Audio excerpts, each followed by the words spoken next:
I have an 18-hour flight going from Vancouver, Canada to Jakarta, Indonesia to visit my grandparents. And this may seem great, right? Well, yes and no. Yes, because I get to see my grandparents, but no, because I hate flying in planes. And the main reason is sleep. I can never sleep on a plane. I just sit there with my eyes closed while my mind is going all over the place thinking about crabs or something. So since I had to go on such a long flight, probably without sleep anyway, why don't I just do nothing the entire flight? Prove to myself that I don't have TikTok attention span. It's only a 10.5-hour flight, then another 8-hour flight after. I could live without constant stimulation for that long, right? So my screen time this week was 6 hours and 26 minutes. That's kind of bad. That's like a quarter of your day. Dude. On average. So I got on the flight and immediately found out that I was in the middle lane of the plane in the middle seat. I couldn't even look outside for entertainment. I said a goodbye to the screen in front of me. Kung Fu Panda 4, Kung Fu Panda 3, whatever Arthur the King is, I wouldn't be able to see any of these movies. My mind got ready to start thinking of crabs, and with my last view of the screen being a nice safety video, the plane took off and it was time to start this no stimulation challenge. Here were the ground rules. Or I guess air rules. 1. I'm only allowed to sit in my seat. No getting up or walking. 2. I can urinate once every 2 hours. 3. No human interaction. I cannot even talk to my parents. 4. The only activity I'm allowed to do is drink and eat food when it randomly appears in front of me, which means my parents chose whatever food and drink option they want for me. This is because I need food and water to survive. 5. My phone can only be used to keep track of time for washroom breaks, and also as an unexpected light source, as you will see. I also want to say that I originally tried to film a time-lapse for the entire video, but I guess I don't know how to use a GoPro because it randomly switched to normal filming. Look at this, I have so much 12GB files. This is 11 hours of footage just for the first flight alone. I'll try to include a scuffed time-lapse at the end of the flight. Hour 1 and 2. These would be the easiest hours as food was given almost right after takeoff. I was given water, these little crackers, and eventually got an entree. It had a lot of seemingly healthy side dishes and the fish was okay. 6 out of 10. They gave this tub of frozen ice cream in the end, so I ate it like any average person would. Then I began giving the GoPro an uncomfortable amount of eye contact because all I could do was stare at it. I also started remembering some Bahasa Indonesian I learned months before so I could speak to my grandparents in their home tongue. The plan was to surprise them when I arrived because they still think I can't speak any. So the first 2 hours, not bad at all. What does the airplane bathroom Biwang have to say? Pretty good so far. Let's continue. A very enthusiastic response, but that is about to change in... I passionately stared at the camera and I entertained myself by just thinking of random songs in my head and singing to myself. I even started conducting with my seatbelt. My imagination formed an entire orchestra, but suddenly something bad happened. The plane lights turned off because I guess they assumed all passengers were gonna sleep. I needed to make sure you all could see my face so you know I'm not sleeping or doing anything else. So with my innovative thinking, I turned on my phone screen and pointed it at my face. I continued staring at the GoPro, made my mind become Spotify again, and had the orchestra come back from retirement. Orange juice randomly appeared in front of me, yay. And that helped occupy my mind. The orange juice reminded me of some Duolingo lessons I took months before this trip. Jus jeruk is orange juice in Indonesian. Wait, who is this? Who is this? I don't remember this. I thought it was only the friendly owl thing. Who is this? Who are you? The hardest part about hour 3 and 4 is the fact that I had to hold my phone. I didn't expect the lights to turn off already, so I have no choice but to hold my phone like this. But yeah, pretty good. No mental breakdown can be seen yet, but we'll see what happens in... I started adding variety by not only staring directly into the GoPro and into all of your eyes.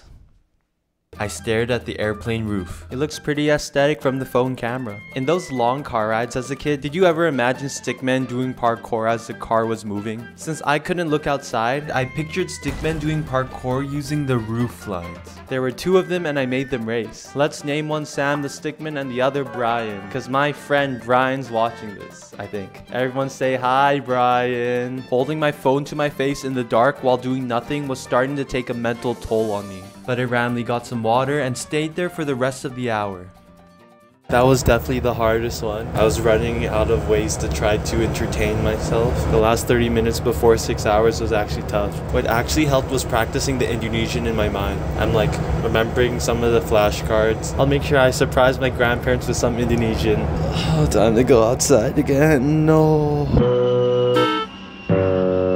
I was honestly surprised that my normally constantly stimulated mind was able to handle all this so far. Looking at the footage, I honestly have no idea what I was doing. I kept checking the time and bumping my chest with my fist.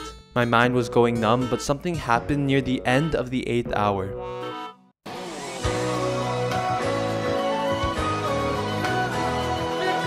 You have no idea how happy I was. Just past hours 7 and 8 and I have never been happier. It feels good to not have to hold a phone like actually. Hour 9 and 10. Hour 9 and 10. I know people could experience mental anguish from so much boredom, but the only effects I experienced was feeling very tired. Food came, so I luckily had a new activity to do. It was a tuna sandwich, fruit, and some yogurt. Here's some Apple Crunch ASMR. 5 out of 10. I sat there, mind numb, and even did a GoPro time-lapse pose. And eventually the plane landed. The 10.5-hour flight was done and I was in Japan. You can feel the heat like right away. I didn't film anything in the airport, but this was the scenario. I waited in the Japan airport for 2 hours, and since I woke up at 9 AM before my first flight, this means I've been awake for almost 18 hours. I felt exhausted. Entering the next flight, I really started to think, what was I doing this for? How is this proving anything about my attention span? All this was doing was leaving me in a less than optimal condition when I finally see my grandparents. My grandpa was literally turning 89. Entering the 8-hour flight to Jakarta, Indonesia, I made a major change. I got the GoPro time-lapse to work. Let's go! Woo, look at that clean footage. And I also made the decision to not go through with the challenge anymore. I didn't think the sleep deprivation would be worth it, and I would rather be more refreshed when finally seeing my grandparents. But that decision did not matter because I unintentionally kept the challenge going. I couldn't sleep. I don't even want to do this anymore. I'm forced to because I cannot sleep.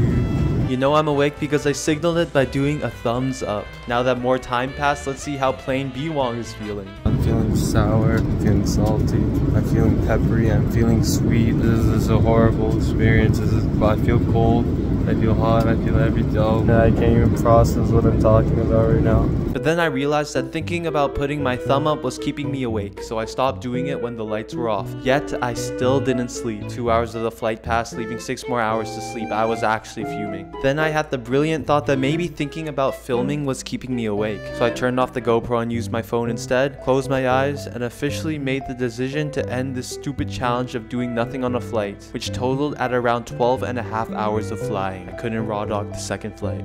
Why did I say that? I got some sleep during the flight and woke up near the end, giving me the chance to watch the Mario movie. Either the movie is just that good or I got emotional watching a movie after that challenge. But I left the plane and walked through the airport. Before this trip, I tried learning a bit of Indonesian every week. And I can confidently say that my Indonesian is not good at all. But it's at least something. I got into my grandma's car, my Oma, and started talking to her. Opa tidur. Oh, tidur? Iya. Ada di rumah? Ada di rumah. Enggak, aku tadi. I arrived at my grandparents' place, and this was the moment when I said hi to my grandpa, my Opa, in his room. Opa! And a day or so later, I got to talk to my grandpa about my trip to Japan in Indonesia. Juanga? Kecil. Kecil ya. Saya pesan onigiri, daging, dan telur. Oh, Saya suka iya. pannya. We also ate crab. Am I disappointed that I didn't finish the challenge? I think a bit, but I definitely feel happy about the choice I made. And ultimately, this trip was to visit loved ones. And I am confident that letting a video get in the way of that would have been the wrong decision. This is my grandpa. Say hi, Opa.